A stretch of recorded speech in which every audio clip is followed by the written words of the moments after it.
So now we are getting into the final technical session of the day. I welcome all of you to the same. The final session of the conference is on the topic India-UK Partnership, the 2030 Roadmap. I think Luthra sir actually set a good stage for that conversation. So the India-UK 2030 Roadmap is nothing short of encouraging. The roadmap acts as a future guide for all facets of the two nations' relations and will be crucial in guiding the cooperation between the two countries.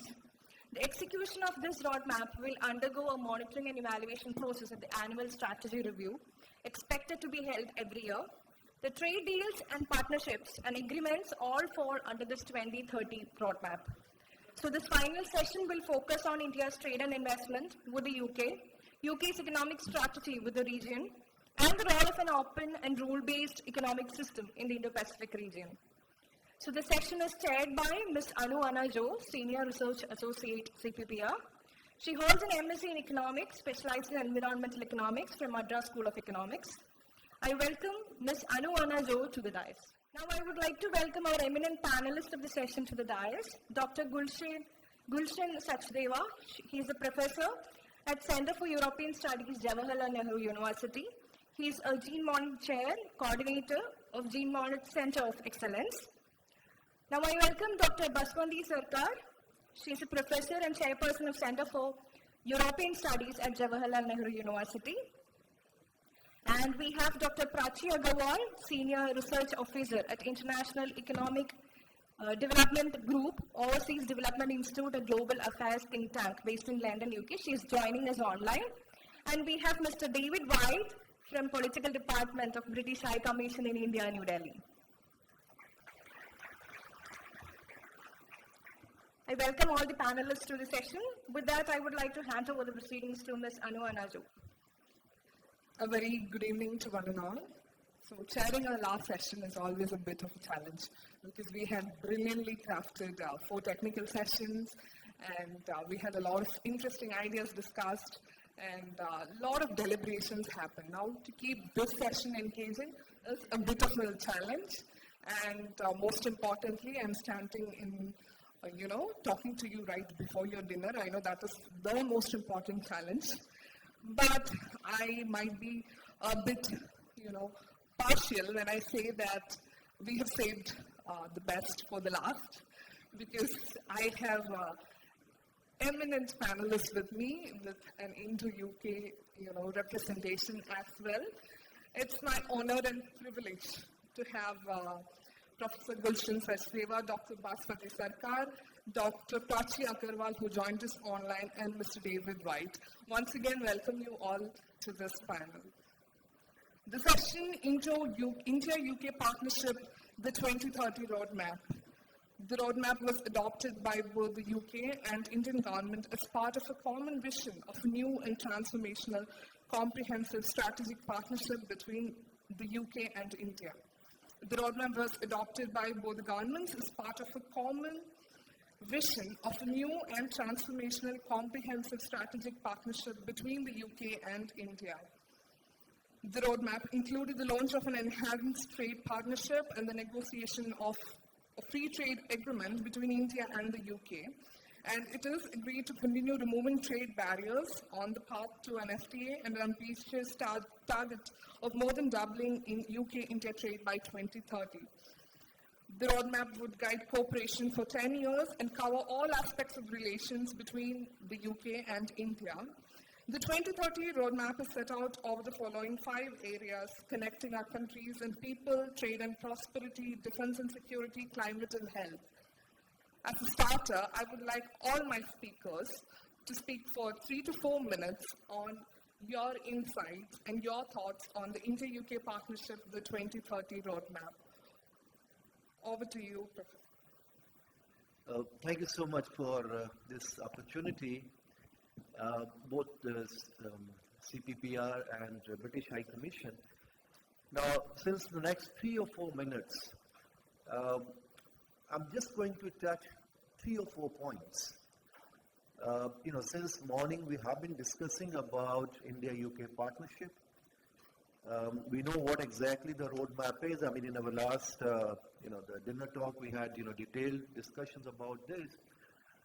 So what um, I think we really need to understand and to situate both India-UK partnership and this roadmap 2030 in certain context. And now what is that context? One, of course, is the context of Indo-Pacific, which of course I'll come back in a minute. One is that, why suddenly India-UK partnership or broader India's-Europe partnerships are becoming more important. India was always an important country. India was always a big country. India was always a democracy. Why suddenly there is some interest in India by many European countries and also from the broader Western partnerships? I think there are one or two reasons. The kind of growth India has seen in the last 20-25 years, India did not witness that kind of growth for over 150 years. So roughly about, I would say, 6 to 7% growth which India has witnessed in the last 25 years. It may not be 10% or 4 decades like China, but still it's quite impressive. And with the opening up of the economy, this has obviously very serious strategic consequences for India and for the others. So what we have seen in the last 20 years, about 35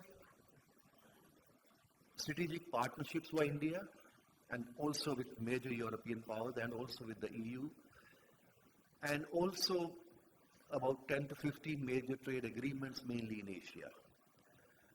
So within that context, when what this whole roadmap is all about, roadmap is about growing convergence between India and UK in areas of trade, technology, people-to-people contact, and defense, and of course the climate action. Now, some of those areas are long-term, where we are going to see some kind of movement in the coming years.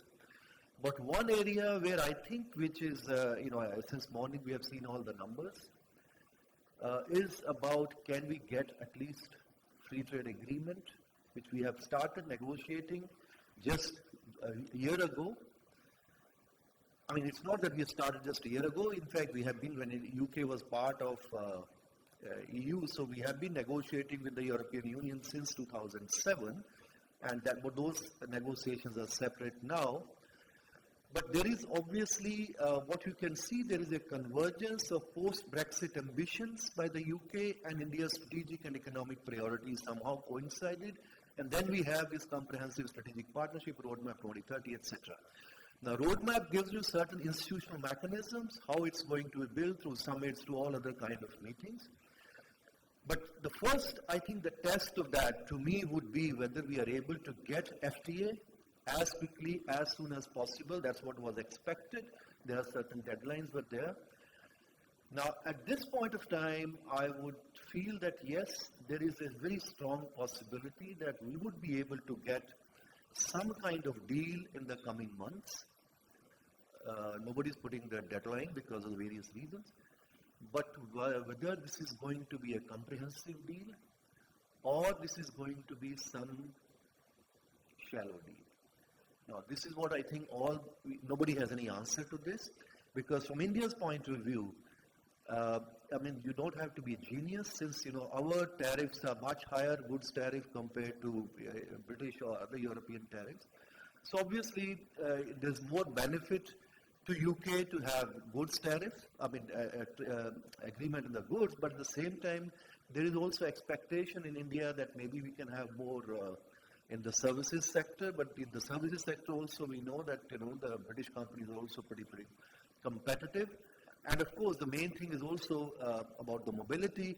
So unless all these things are part of this, and mobility at this point of time, I think there are a bit of issues in the UK. At the same time, as I think has been pointed out, at this point of time, when the inflation is 40-year high in UK, economy is not doing so well. So that I think it's not really a very conducive time to have major deal as far as the UK is concerned, as I can see. But still, I think there is a political ambition to have this deal. So we might have some deal, but what kind of deal I think we are going to see in the months to come.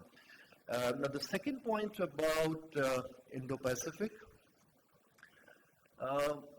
Now, yes, we have seen that there is a convergence of views because of the Indo-Pacific tilt and many related events, but also, I've been following all the European policies and approaches about Indo-Pacific. One thing is very clear. I think there is one of the earlier sessions somebody mentioned that as far as everybody talks about inclusive Indo-Pacific, but as far as the US is concerned, India is concerned, and some of other partners in Asia are concerned, it means basing some kind of platform, some kind of alliances, some kind of areas where you can really, kind of balance assertive and rising China.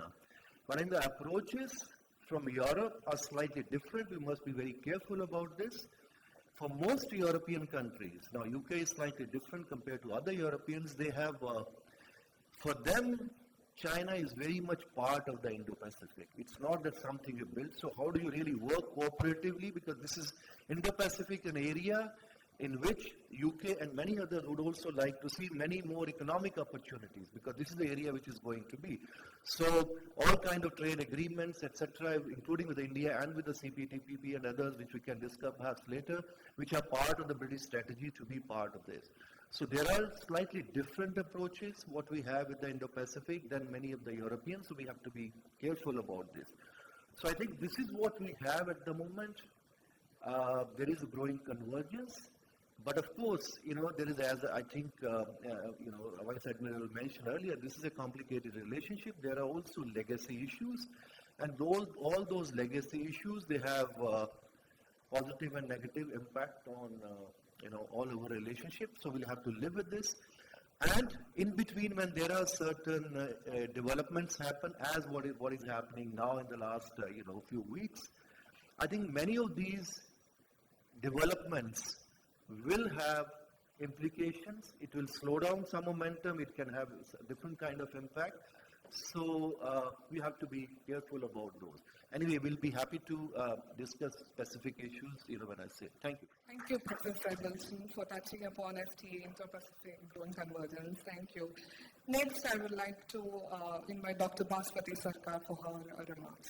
Good evening, everyone. Finally, at the fag end of the day, I get to speak now. I hope I have your attention.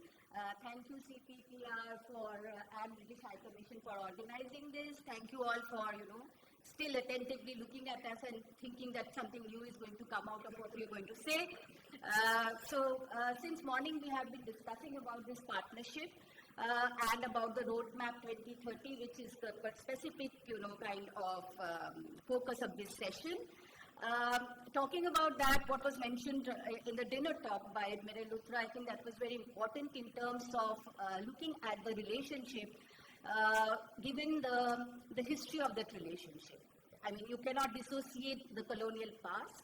So if you look at the relationship, what we have seen so far as India and UK is concerned, like we are talking of 2030, but what has been the relationship earlier? What we see is a kind of both, pull and pressures of that relationship. The pull is because, there are certain things that we share. For instance, we share parliamentary democracy, we share our English language speaking, we share 1.6 million diaspora, which is Indian diaspora in UK. So those are the pulls in terms of which pulls us together, but obviously the historical colonial legacy is something which is also a baggage which we carry.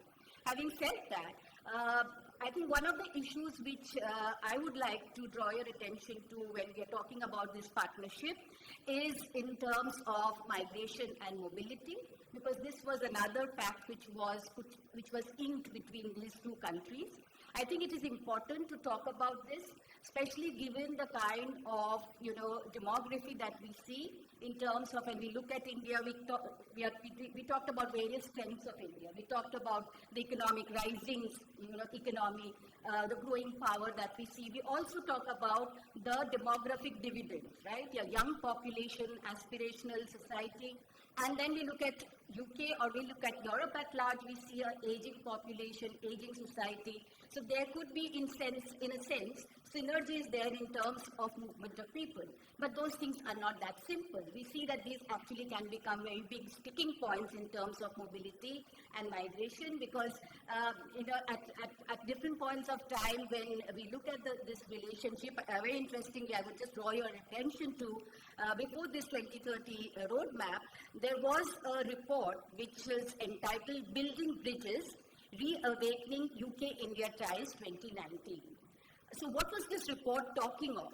This report was basically, among other things, because it was talking about economic aspect, prosperity, etc., and therefore UK needs to look at India. But it was also saying that the limits on the movement of people was a major constraint in the UK-India ties. So this is something which was interesting, that what was being pointed out is that there were limits to this mobility. So what was seen was that when we look at the businesses in the UK, especially in the IT sector and in the sector of the hospitality sector, they found it difficult to get skilled workers from India. This is also related to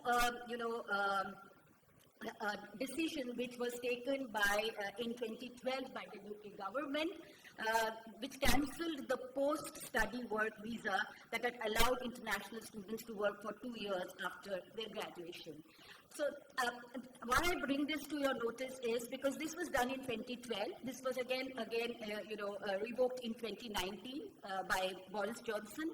So there is this continuous kind of tension of building a partnership, talking about mobility, but there's also this fear about numbers which would come in, even through the regular migration, let alone the irregular one, which is another sticking point in this whole conversation. So in 2012 it was revoked, 2019 it was reinstated, and if I am to believe some of the reports that I see in terms of reporting of what is happening, I understand that there is again a rethink, which I think perhaps you will be able to,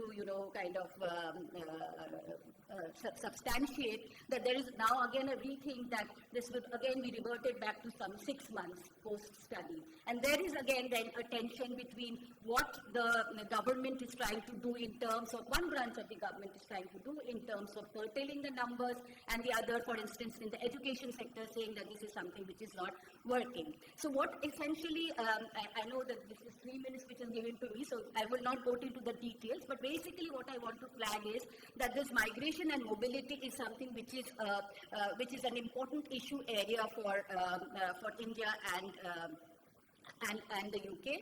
And what we see is that in 2021, they actually signed this memorandum of understanding, this migration and mobility pact. And this was also talking about irregular migration, and as I said, that irregular migration has been a long-standing problem, irritant in the relationship because of the number of figures which the UK side put, which I believe was somewhere of the numbers were 100,000 irregular Indians in the UK, whereas for the government of India, that they claimed that the numbers were something like around 2,000. So you can see the gap in terms of the understanding of what the numbers are and how to then come together in terms of dealing with this. So if we look at this, what we see is that this question of migration and mobility is something which is here to stay, and there is this constant tension. On the one hand, you do have an understanding, as was mentioned earlier, that you have this annual, kind of quota set that 3,000 young professionals would be able to go. This is a regular migration. So that's something which is a way forward. It's kind of something positive, but there's this constant tension in terms of trying to tweak the numbers and to also say that this is a problem area. So there is, I think, a mismatch there in terms of how we look at our interests. And very quickly, one other thing which I think I would like to flag here is also this was talked of earlier in the earlier sessions about our growing, convergence, and also there again are sticking points on counter-terrorism. So this cooperation on counter-terrorism is something which had started way back in 2002 when there was a joint working group on terrorism which was set up. And we can actually discuss this later maybe. But the point is that there is this cooperation which has picked up over the years, especially as UK itself has been at the receiving end. 2005 you had the London bombing attacks, and then subsequently in Europe you have series of attacks that you see. So there is a much more kind of receptance in terms of terrorism and the need to counter that. So there are these counter-terrorism strategies where we see that there are some kind of convergences in terms of, for instance, terror funding, etc. For instance, India and UK participate in the no money for terror ministerial conferences. The one which was held last was in India, 2022. So India has actually been able to bring the question of terrorism very much upfront on global discussions, and this has in a sense kind of paid off in terms of developing some kind of synergies. But as I said, there are also different perspectives. In the morning sessions, this difference of perspective was mentioned with relation to Pakistan. There is also obviously what we see now is the fallout in terms of how the pro-Khalistani extremism is something which is part of what we have seen in the UK, and what we see currently is not the one-off instance. This is something which has happened earlier during Modi's April 2018 visit to the UK. There were demonstrations there. So there are these sticking points which we see. I'll stop here now. So essentially, these are the two things which I wanted to flag. Thank you for your attention. Thank you, Dr. Sarkar. When I said my speakers are the best, see, they are keeping their time, so I'm glad they are doing that. Now let's move on to Dr. Prachi Agarwal. She's joining us online. Dr. Prachi, can you hear us? Yes, Anu. Yes, over to you. All right, thank you, Anu. Thank you, everybody, for having me. This is an honor and a privilege to share the podium with such distinguished panelists. Special thanks to CPPR and the British High Commission for organizing this excellent conversation. Just a little bit about myself, so that I'm a senior research officer at ODI, and we mainly work on trade policy issues. We've been looking at the India-UK FTA primarily from the UK's perspective, given our geographical location. So I want to talk about 2 to 3 things very quickly. I know I don't have too much time. I'm going to tell you a little bit about why India has been a strategic partner and why this FTA is important for the UK. Moving on, second, I will tell you some of the numbers associated with this FTA negotiations that have been happening. And finally, I want to move on to talking about what some of the extra steps have been for the UK-India partnership, as well as issues that exist in the FTA negotiations that may delay the negotiations from being signed, from the FTA being signed this year. So we already know, there's been a lot of conversation about this already all day, but a trade agreement with India will obviously make trade easier and cheaper for the UK exporters, while also improving the amount of variety and amount of goods available for UK consumers from India. Removal of India's tariffs on imports and potential FTA would save a lot of money for British companies.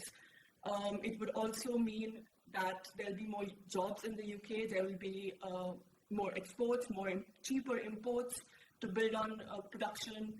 A lot of investment and trade has already been occurring, and some of the numbers are specifically that in 2019, UK and India traded about, I think, $30 billion worth of trade, and this has increased by about 18% according to the latest data in 2021.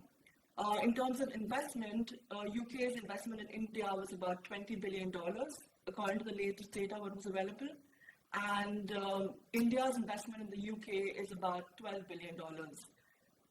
And but the important thing is that, yes, trade and investment is very high, but there are a lot of costs to this. In particular, UK businesses And UK businesses in those, 98% are about SMEs, UK-based SMEs that are exporting to India. So UK businesses faced an average applied tariff of about 18 to 19% in 2021 when it was exporting to the Indian market. On the contrary, Indian exporters faced a much lower tariff in the UK market. So to put it into perspective, UK businesses paid about £200 million worth of tariff duties on exporting to India, especially on whiskey and vehicles. And now if you compare it in terms of for services, India is more services and FDI. India is much more restrictive than the UK. So if you look at OECD's Services Trade Restrictive Index, which it also does for FDI, you see that India is not just more restrictive than the UK, it's more restrictive than all of OECD countries. So naturally, there are very high tariff as well as non-tariff barriers to trade and investment in India. There has been a study that the UK government had undertaken to estimate what kind of impact the FTA could have for UK and for India. And it estimates that bilateral trade could go up from between 14 to about 30 billion pounds by 2035, which more or less meets the 2030 roadmap target of doubling bilateral trade by 2030. GDP in both UK and India from the FTA could go up about 5 to 10 billion pounds by 2035 as well. Obviously, that depends on what kind of negotiations how the negotiations proceed and what kind of issues we finally agree on. So if there's a deep agreement and it's WTO plus agreement, then naturally the impact is going to be much larger and wider for businesses and consumers in both the countries. The other thing that is really important is that India and UK are well integrated into value chains with each other. So to put that into perspective again with numbers, approximately, I think more than 50% of trade between India and the UK are in intermediate goods. They are not finished goods or raw materials, but they are intermediate goods. That means it can mean it is also intra-industry trade. That means they are integrated in value chains between the two. And obviously the negotiation and the finalization of this FTA is going to be a huge realization of the 2030 roadmap. And the FTA is obviously a significant step forward. Talking about some steps that have been taken to enhance this cooperation, previous speakers in previous sessions have already mentioned the Young Professional Scheme, which allows 3,000 citizens in both the countries to live and work in each of the countries. There's also India's recent relaxation of restrictions on legal services, obviously benefits UK businesses. Then the Airbus deal that has taken place is going to benefit UK businesses again, because Rolls-Royce is going to be providing the engine for that. The recent delegation of the Confederation of Business Industry to India seriously means that everybody is quite interested in getting, there's a lot of political and business-related momentum to get this trade agreement signed. And the assignment of the new tech envoy to India is also to collaborate on technological issues and cutting-edge technology to change the world is obviously an important step in this direction. However, there are, and as the previous two panelists already mentioned, there are a lot of issues that exist in this and that could delay it.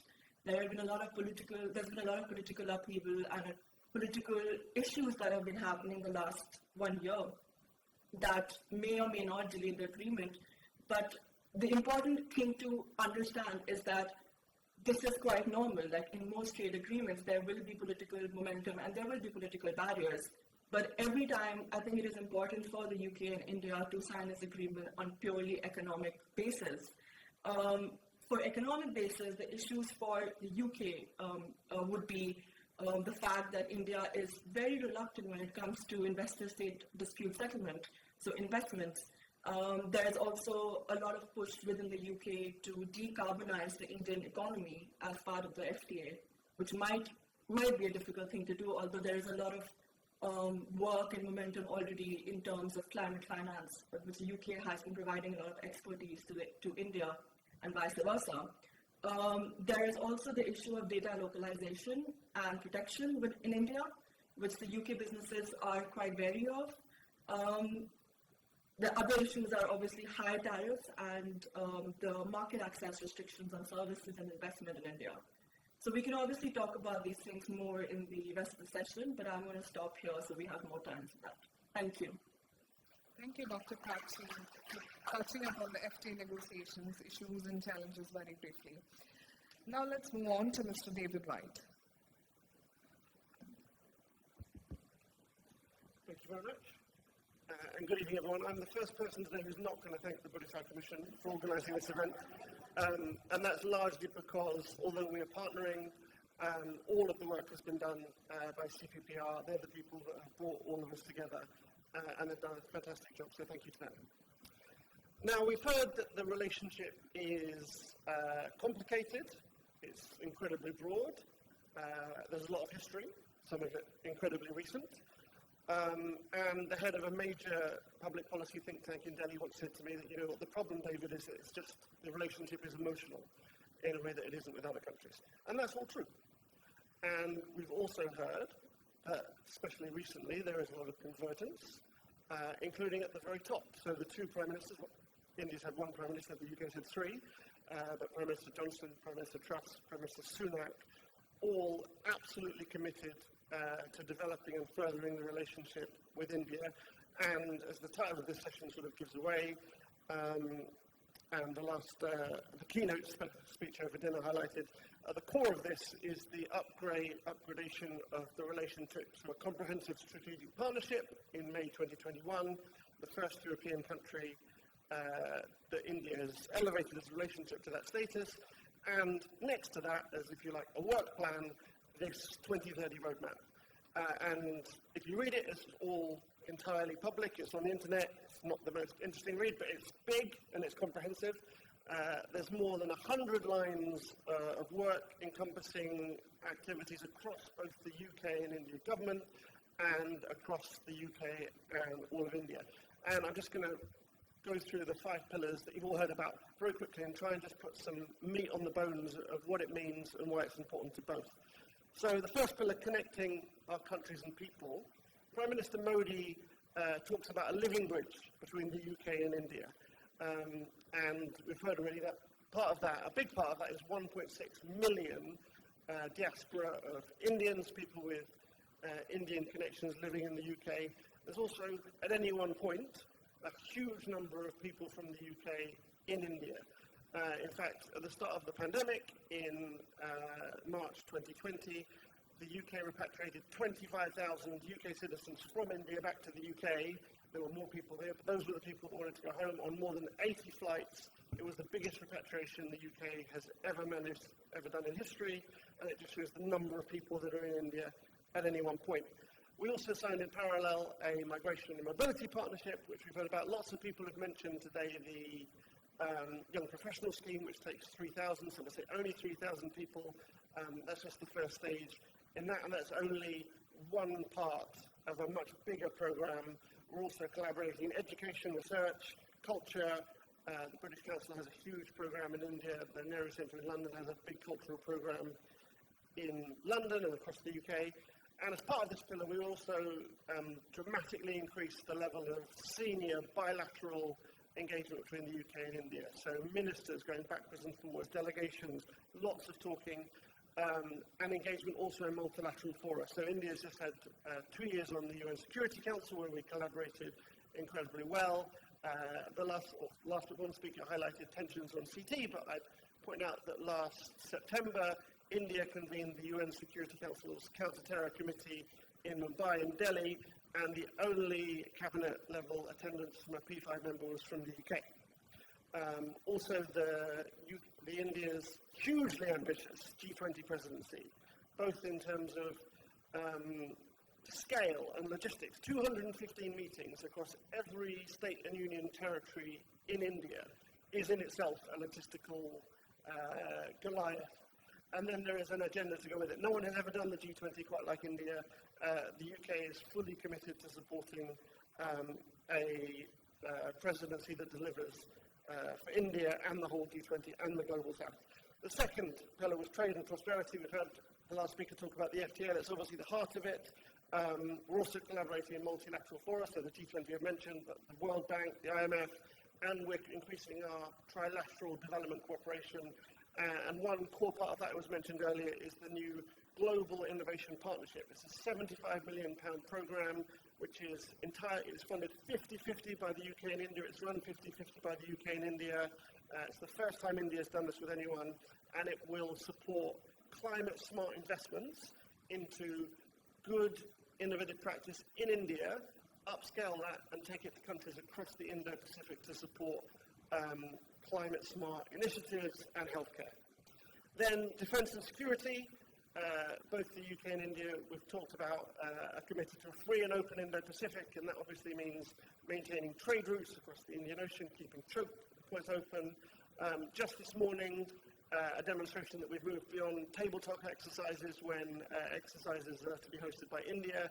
HMS Lancaster came into port just behind us. It's just been exercising with INS Trishul off the coast. A very successful exercise, and there is another ship that will be coming in on the other side of India in a few days' time. So lots more engagement. We obviously, the carrier strike group that came, the littoral strike group that will come soon, has been mentioned, the UK being a partner in the IORA Maritime Security Pillar. So lots going on there. We've got a new cyber partnership where we're working to protect our cyber infrastructures in both the UK and India. And we're collaborating on the development of new global norms, especially on space and cyber, which will affect the way that we all live over the next 50 years. We've heard that there'll be a different world in 2030. You know, how we're using space, how we're using new technologies will be a key part of that. The fourth pillar, climate.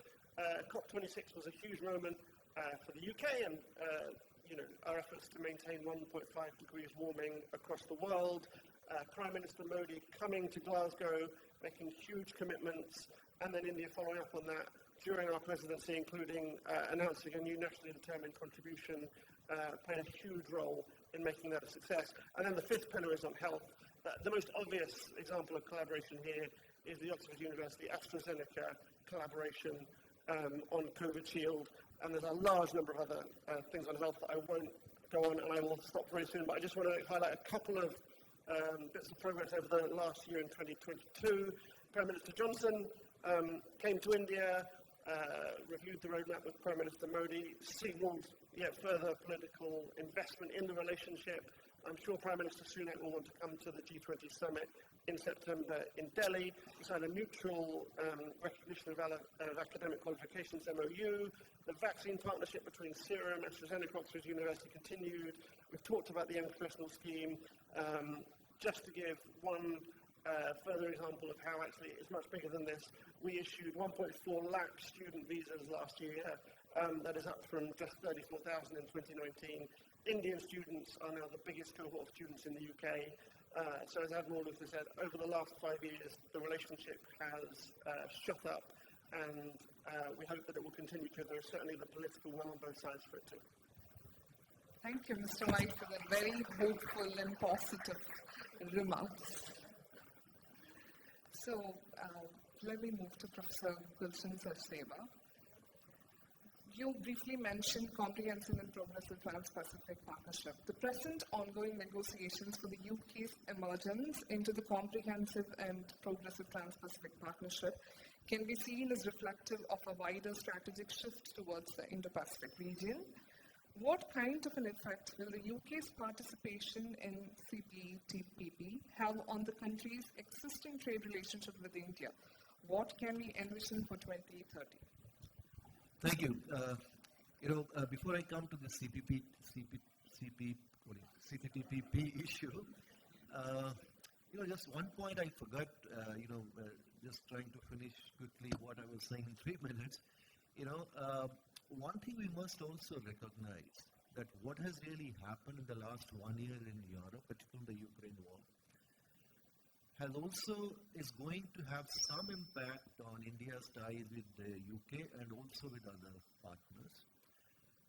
It's quite clear that India's relations, or very close relations with the United States, have also helped to a great extent India's closer ties with the UK and also the European partners. But now our perceptions, which are very different of what is happening in conflict or war in Ukraine, my feeling is that many of the Europeans, including UK, they were a bit disappointed with what India's position has been. And of course, there are certain interests, both of India and UK, so we'll continue to work on that. But it will have some impact in the long run. We do not know what it's going to be, but how strategically we are really converging or not, I think that's still one has to keep in mind. Now, coming to your point, no, I think this is quite clear from this issue that as for the UK is concerned, Indo-Pacific is also very important economic opportunity. So you want to participate in all these areas in the post-Brexit, all the kind of new role UK is looking at the global affairs. So within that context, now if you look at what UK has done since it has come out from the European Union, they have signed about 71 trade agreements in a sense, but most of them, about 67, 68, were basically rollover. In the sense, whatever, when they were part of the European Union, all those agreements have been re-signed again. Of course, a couple of them have been added, particularly Australia, New Zealand, and also with Japan, but EU has also done with Japan now. So now they're basically negotiating not just only with India, within the Indo-Pacific, but also you look at negotiating with the GCC, and also, of course, with the CPTPP. Now, what is this CPTPP? Is basically it's a grouping which is it's TPP minus US broadly, right? Now, but one thing is quite interesting is happening here. Both India and the United States, they feel that they have a very important role in this evolving economic architecture within the Indo-Pacific. But both are absent, both from RCEP and also from the CPTPP. Now, many of the members of the CPTPP are also members of RCEP. So it means they are looking all economic opportunities, and also they are looking other kind of strategic convergence with other Indo-Pacific partners. Look at Japan, look at Singapore, look at others. So now, to counter that, you have IPEF, Indo-Pacific Economic Framework. Now, India is still reluctant to be part of the trade pillar of the IPEF. So it means we have to really make up our mind. If India would like to play a very important role within the Indo-Pacific evolving situation. Now, Indo-Pacific is still, I'd still call it it's a narrative at the moment, a very strong narrative. Now, within this strong narrative, earlier Dr. Mansi, she mentioned that, we do not have, UK doesn't have Indo-Pacific strategy. By the way, India also doesn't have an Indo-Pacific strategy. We talk about, this Prime Minister's speech, this something else. There's no one document where you can find that this is what India's Indo-Pacific strategy is. And the UK thing is also through the tilt of Indo-Pacific you can look into, but there are certain ideas you don't have to have that strategy, but in the sense that you can figure out what it is. Now, obviously, for most European countries, including the UK, this is a huge economic opportunity here in the evolving Indo-Pacific situation. So they are, of course, trying to forge all those kind of alliances here, economic alliances, and trying to work out different trade agreements. But here, I think I'm worried because, we somehow moved out from RCEP. I think it was a wrong decision on our part, but still we did out. But now we are also not part of the CPTPP. So in that context, how we are going to play a very important role in this, evolving Indo-Pacific strategy, economic architecture within this region. But UK has, clearly identified huge economic opportunity, and they're working out in all kind of trade arrangements. Professor Sachdeva, since you mentioned RCEP, I would like to take a U-turn to November 2019, where we walked out of RCEP. And there are critics which says that the RCEP saga shows that over the years, even though the benefits of free trade, opening up borders and lowering tariffs have been amply demonstrated, India's commitment to openness remains ambivalent. Do you think so? Well, I think there is a certain valid point because we have been, I mean, it's quite clear that we were very cautious about trading agreements for the last 7-8 years now. Which trade agreement actually did we sign after 2012 or 13? We did not sign any one of them.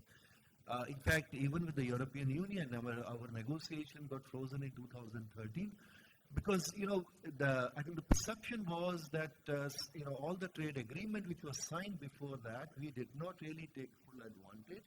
And some of, many of our industries are not able to take full advantage of the economic opportunities coming out whether with ASEAN or with other countries. But now in the last, and we also have this Atmanirbhar, this self-reliant kind of, idea, which I think got, many of the foreigners got confused whether we are going to close down our economy again. But I think now what we are seeing is in the last 1 or 2 years that there is a change in perception. There is a change in approach, which is quite clearly evident what we have, seen with the agreement with UAE and also agreement with Australia. And also there is fast track what we can see with the UK. And I think the UK one to me would be a quite test case for India's openness. Because the European Union things are much, I would say, more complicated because now you have 3 agreements. We have, one in investment separate and trade. And, since there are a large number of member states, it's going to take longer. But at least if we are able to sign a trade agreement, and particularly I would say comprehensive trade agreement, not just, some kind of, small deal, then it will also show that we are able to negotiate the way we want. At the same time, this will show that we have signed an agreement with the UK, a developed country with whom we are able to compete, our industry is able to compete, so that kind of confidence we have. So this will be a test case of what are the kind of criticism people had about India or worried about that India is really not opening up its economy. So this India-UK thing will be really a showcase of India's openness that India is ready to do business here. Thank you. Thank you, Dr. Sachdeva. Moving on to Dr. Bhaswati Sarkar, since you are an expert in migration, both the UK and Indian governments have spoken of the deep and vibrant people-to-people ties between the two countries, fostered by the living bridge, as Mr. White rightly mentioned, 1.6 million strong Indian diaspora in the UK. They've said they want to further strengthen this special bond. How can India and UK look to explore new chapters of partnerships that address the deep people-to-people and migration linkages between the two nations, especially in boosting technological ties? Okay, this is working, right? Okay. I think, when you're talking about this diaspora and the living bridge, this is a very important connect, and this has been already recognized by both sides. In the sense of, when we are doing these celebrations of Pravasi Bharat, these celebrations on both sides, both in London and in India. So that is something which is taking, recognition or that the role this diaspora can play, important role that it can play. So far as technology is concerned, that is a very important area which independently all states recognize because today is the era of technology. So that is again another area in which the diaspora can be, because of the skill set that it has and the kind of contribution that it has in the overall UK economy. That is another area where, of course, the synergies can be harnessed. So this, what I think is, so far as the Indian community there is concerned, there were actually it was mentioned that there can be some problems also with this community, but essentially it has been a very positive kind of a positive input in both individually where the state they are located in, and also in kind of strengthening our ties, because they're also pushing for those ties. And the Indian government, perhaps earlier on, so far as the diaspora was concerned, they were left on their own, but now you see, consciously the Indian government has taken up this policy of using the diaspora as a way to connect with the host countries where they are and carry forward that relation. So I think they're going to play a very important role in terms of how this whole roadmap 2030 or whatever we name it, the further roadmaps that we draw around the line, this living bridge is going to be a very important component of our future relations between these two countries. Sure, they are very important. Dr. Prachi, I would like to, you have quoted a lot of statistics regarding the FTA negotiations happening. So, Dr. Prachi, I would like to hear from you on the status of the ongoing FTA negotiations and what are the possible impact, sticking points and issues with respect to these negotiations. Thank you, Anu. Yes, so I want to answer that question, I want to talk about how India and the UK can benefit from the FTA, and obviously we're going to see what the sticking points are and what India and UK can do to sort of win, to basically create a win-win situation for both the countries. As I already mentioned, there are 5 major sticking points.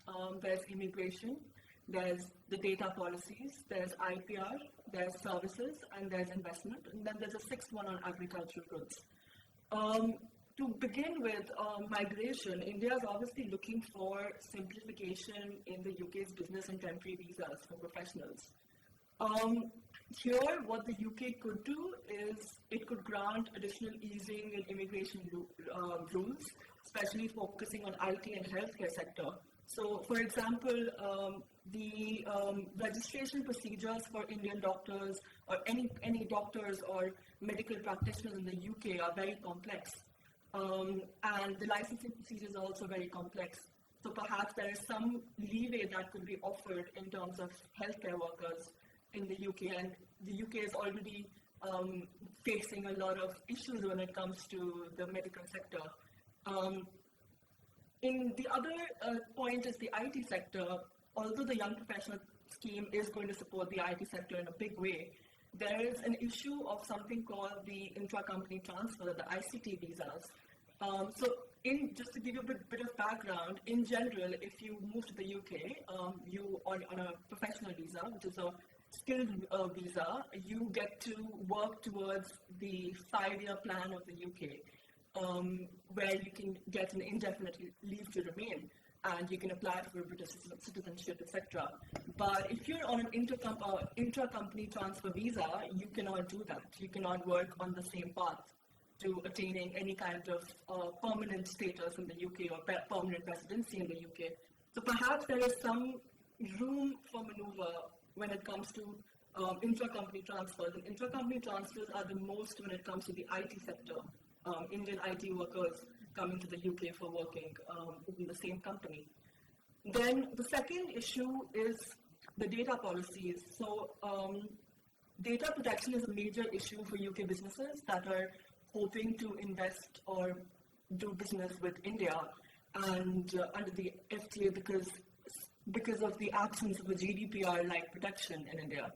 So what India could perhaps do, I mean, you already know probably that India has been looking at the Digital Personal Data Protection Bill. And perhaps there is scope for India to implement that bill because, we need to understand that any FTA negotiation, for it to work and for the agreement to actually help businesses, there are a lot of internal and domestic regulations that need to change.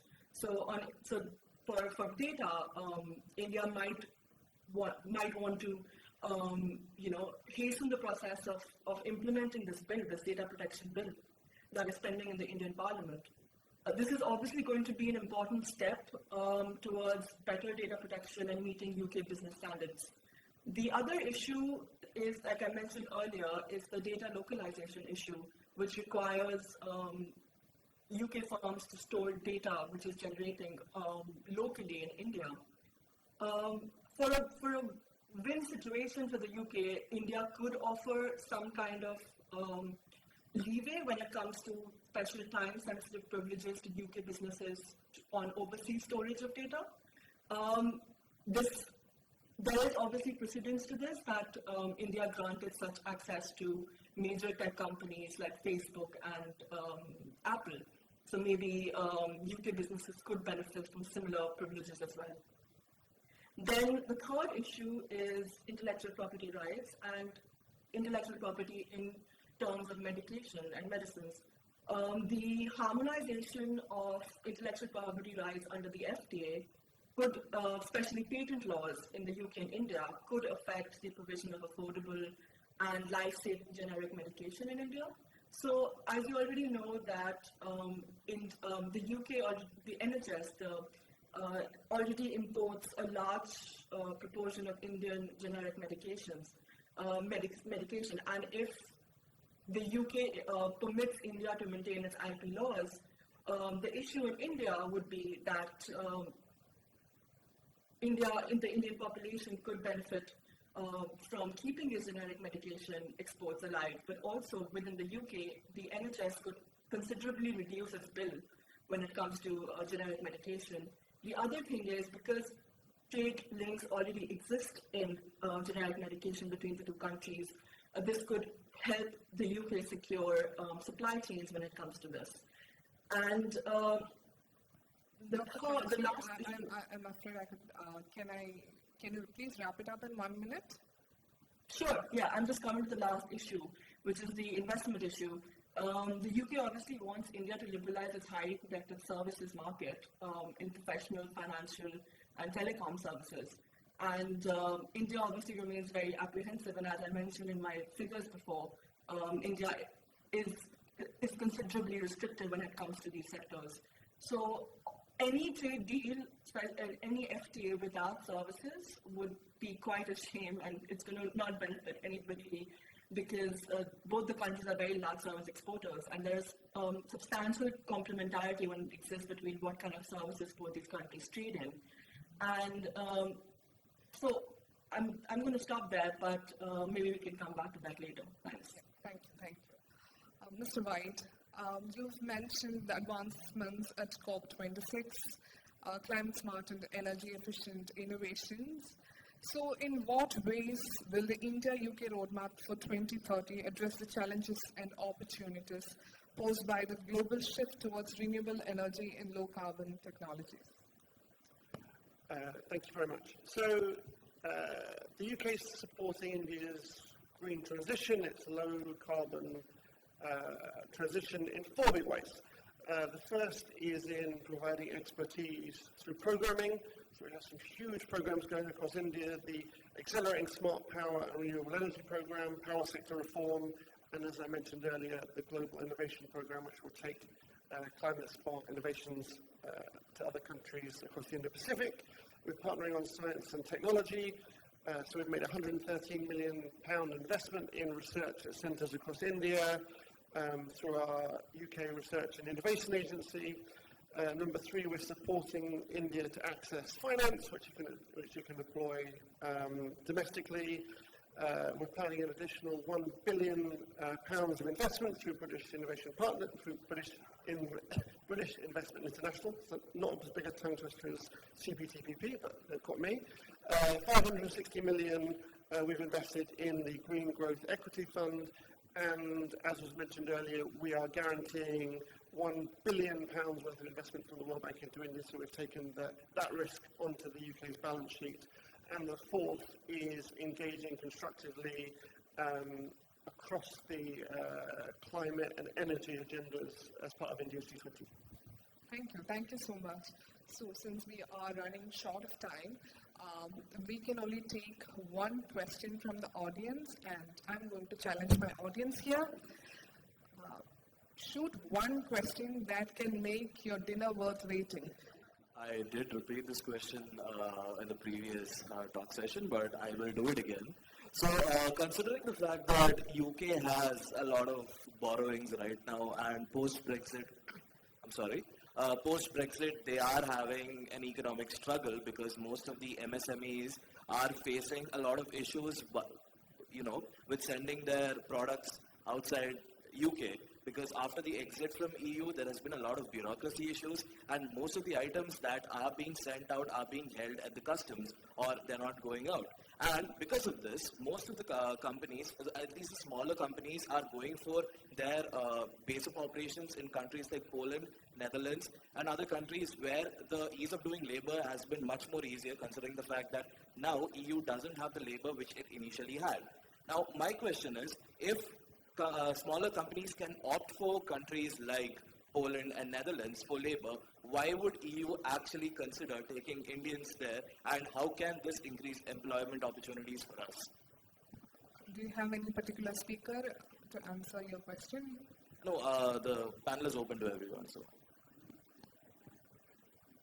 Could you repeat the last bit of your question?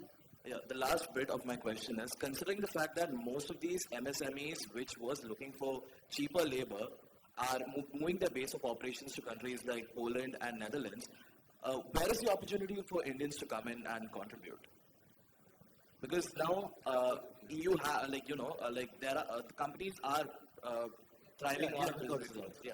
So basically what you're saying is that where is the opportunity for Indian skilled or unskilled workers to move into the European Union Yes, sir. or into the UK, right? Yeah. Because now the one, interestingly, I just, last year I did a study for ILO to look at the opportunities for particularly the skilled workers from India to the European Union.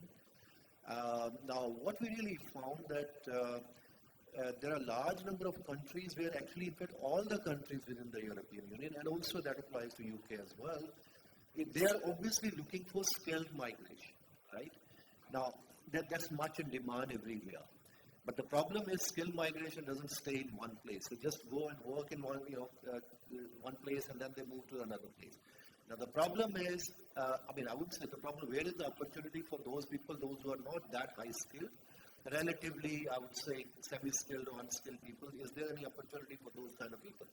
Now, obviously, that's the kind of thing no country is really looking for at the moment, because, there are internal, but at the same time, still, actually, there are countries, within the European Union, what you have is, there is a free, movement of labor. So many of the, there's a lot of movement is taking place from the countries you mentioned, say from Poland, from Romania, and from other countries to other parts of Europe. And then there are plenty of, in fact, in the last couple of years, a large number of Indians where they could actually get all the working permits to work in countries like Poland and also in Romania and in other countries. So these are the places where actually many of them are going and working. And those who are relatively underskilled, some semi-skilled, etc. But there is, otherwise those are open for all skilled. And in fact, every country is trying to attract more and more skilled people. And if you look at all the numbers, the EU came out with the blue card scheme. So a large number of blue cards actually have been issued by Germany. And out of that, if you look at the number, I don't remember exact figure, but very, very strong percentage of numbers which have been issued to Indians. And out of that, 70 to 80% are basically in the IT sector. And they're still looking for more and more people, and the same also apply to the UK. So there is absolutely no problem for the skill migration because there is a huge demand for this in certain sectors. And those sectors, of course, will keep changing. It's not just something which was there 3 years ago, it will be there because after the pandemic, I think many of the things are changed, medical profession, etc., they are much in demand, and some other sectors have come down. Books weren't much in demand, something else might have happened now. So this is a dynamic situation, but that kind of possibilities are there.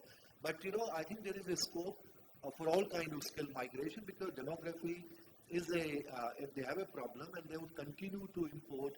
And I think there were also perception surveys which was done in many of the European countries. And Indian migrants are seen very positively, almost across the board in every country in Europe. Compared to other parts of the world where, migrants have come. So the only thing now what actually both India and the European countries and UK are doing, making it much more systematic in the sense that you have all the migration mobility agreements with many countries, including also with the UK, we did in 2021. We have also done with Germany now, we have also done with other countries. So it means how do you really facilitate all kind of skill migration to Europe, and all these agreements are also linked with This is also true with the 2021 agreement with the UK. How do you actually take back undocumented people from those countries, because there are illegal migration which is taking place.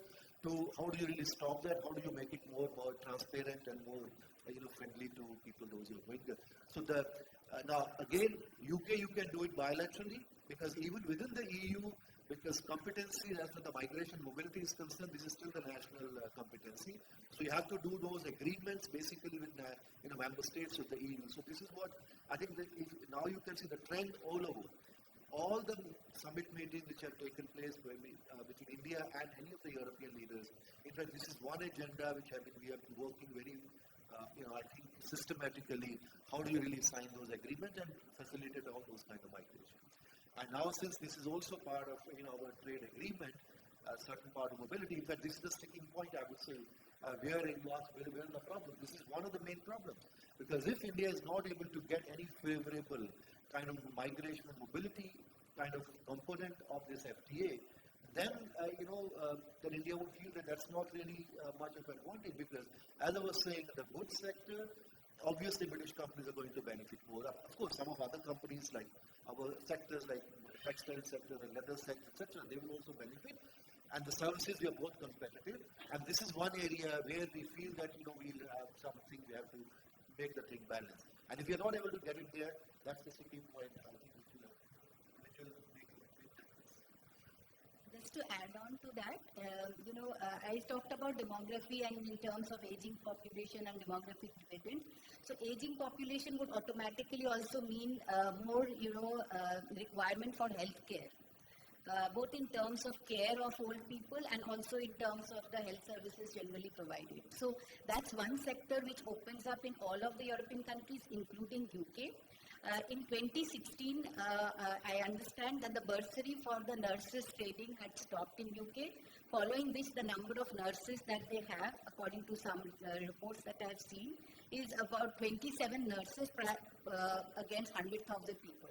So you can see the gap there, and much of this gap has been filled by Filipino nurses, because the UK has an agreement with Philippines that was signed somewhere in 2003, where through that agreement they have nurses trained and sent to UK.